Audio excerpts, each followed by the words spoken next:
What's trekking, migrating lobsters? Welcome back to Monkeyboy's Toys, and welcome back to the sofa. Thanks very much for joining me again. Here's a hippo to look at, and a banana, and another banana. Monkeyboy? Yes, Skeletor? That's not a banana. What do you mean, Skeletor? That item in the middle there, that's not a banana. Why do you say that, Skeletor? Well, it's got the wrong colour skin. It's orange. Skeletor! What? You can't say things like that. What? You said it's got the wrong colour skin. That's incredibly rude of you. You can't say things like that. That's racist. I don't understand, Monkeyboy. Well, if he wants to identify as a banana, that's up to him. It shouldn't matter what colour his skin is. That's terribly intolerant of you, Skeletor. What an awfully rude thing to say. I don't get it. Well, I think you should apologise to him, Skeletor. What? To the banana? Yes.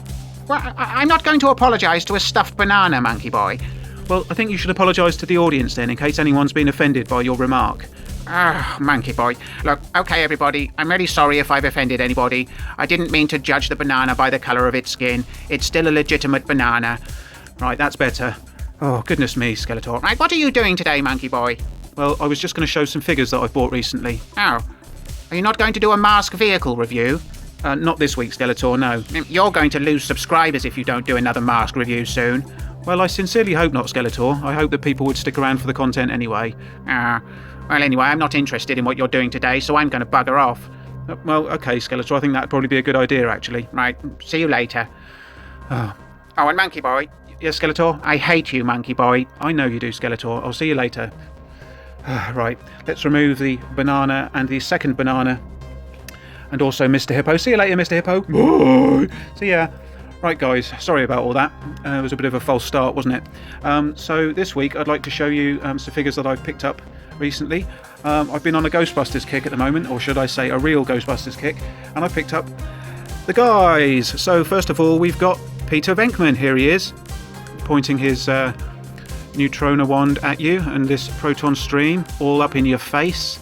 So yeah, here's Peter Venkman. He was released in the first wave of toys. He's stamped with the date 1984 on his back. I don't know if you can see that, but he's 1984 Columbia Pictures.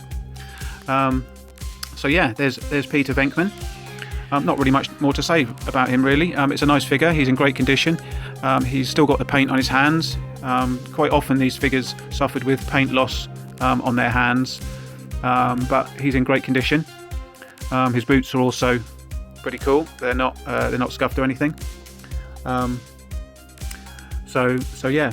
And as with most of the Ghostbusters figures, if you look at his trousers or his flight suit there, it's untucked. It's not tucked in his boots because that remained the same in the cartoon as well in the film, where Peter Venkman didn't have his boots tucked in, or should I say his flight suit tucked in.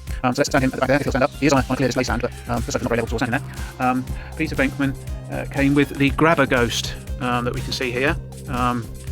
So this is the little companion ghost that came with Peter Venkman, so we've got him as well. So pop that there. Second up, I picked up Ray. So this is Ray Stantz. Again, the figure's in really good condition. No paint loss on the fingers. The only issue is there's a slight crack, or a complete crack, in his neutrona wand there. These ones often broke if they were clipped onto the back of the proton pack incorrectly. Often these sort of loops would break, but I can fix that with some plastic weld. I've been in touch with Dave over at Toy Polloi, and he assures me that plastic weld is the way to go for that. So I've picked up some plastic weld, and I'll be repairing that fairly soon. But yeah, there we are. There's Ray Stantz.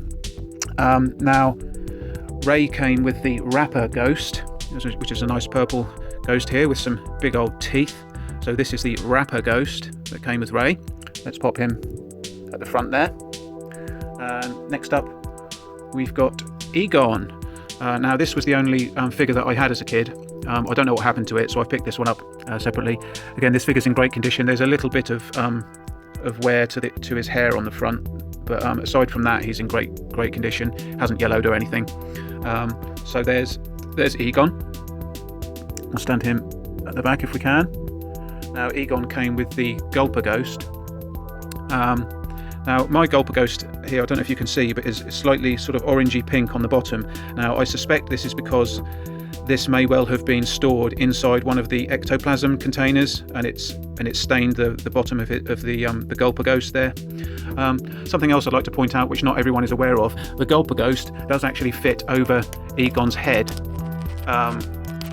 So there you go, that's something you can do for fun if you so wish. What I used to do is fill up the Galapagos with ectoplasm and then squash it onto his head, and it would all ooze out of the mouth and look quite cool.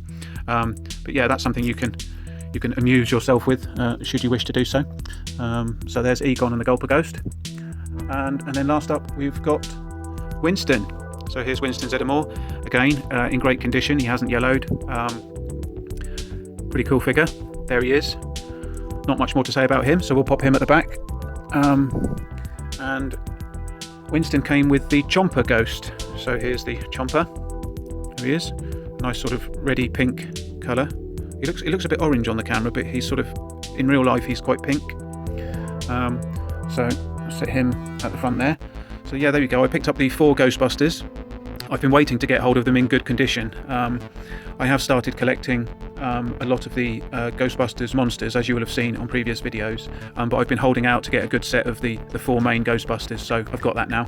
I also picked up a couple of the bad guys that were released in the first wave of toys, again in 1984.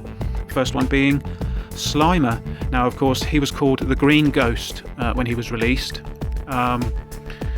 He was only sort of later sort of redubbed Slimer, but he was known as the Green Ghost to begin with.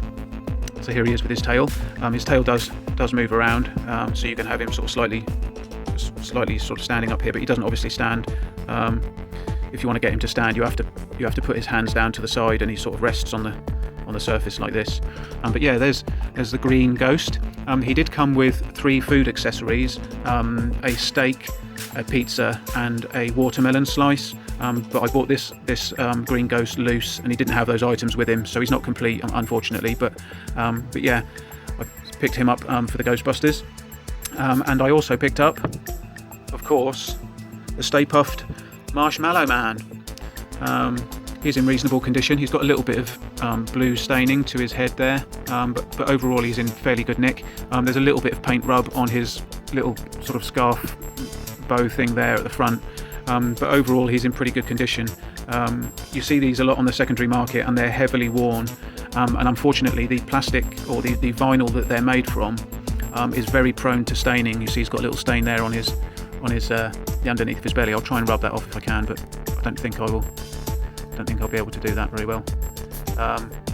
Yeah, this vinyl that they used was prone to staining, so it's very difficult to find these in good white condition. But I was reasonably happy with this one when I picked it up. Now, one thing to point out, of course, is that the Green Ghost, as you can see next to the figures, he's far too big, and the Stay Puft Marshmallow Man is far too small. Now, I can understand why they wanted to produce these figures of maybe a similar scale and a similar price point, but I think it was a mistake. I think they should have produced Slimer as maybe 2/3 to maybe 1/2 of the size, and increased the Stay Puft Marshmallow Man size by another sort of 50%, maybe 75%, to make him a bit bigger, because the scale of both of these toys is out. Marshmallow Man isn't really big or scary enough to present the Ghostbusters with much of a problem, and Slimer is of course far too big. He was nowhere near as big in the movie or the cartoon show, so I think that possibly what Kenner should have done is reduce the size of Slimer and increase the size of the Stay Puft, and maybe had them at 2 different price points. I think that would have been better overall for the line, because they do look a bit daft. It's difficult in play scenarios when you've got Slimer being this big, and then you've got a tiny Marshmallow Man. But anyway, I'm starting to repeat myself, so I'll shut up now. But anyway, there's the recent pickups that I've got. I hope you enjoyed having a look at those. More Ghostbusters content to come over the next few weeks. As I say, I've been getting into collecting the line again, and I've got another couple of items to show, one of which was my Holy Grail or White Whale item. You can probably all guess what that was, but I'll be showing that in a future video. But anyway, that's the end of today's video. Thanks for sticking with it. If you did like the video, please do give it a thumbs up and share it with any other migrating lobsters you may know. do subscribe to the channel if you haven't done so already, and leave me a comment and let me know what you thought of today's pickups. But that's about it from me, so I'm going to make like a shepherd and get the flock out of here. I'll see you later. Bye!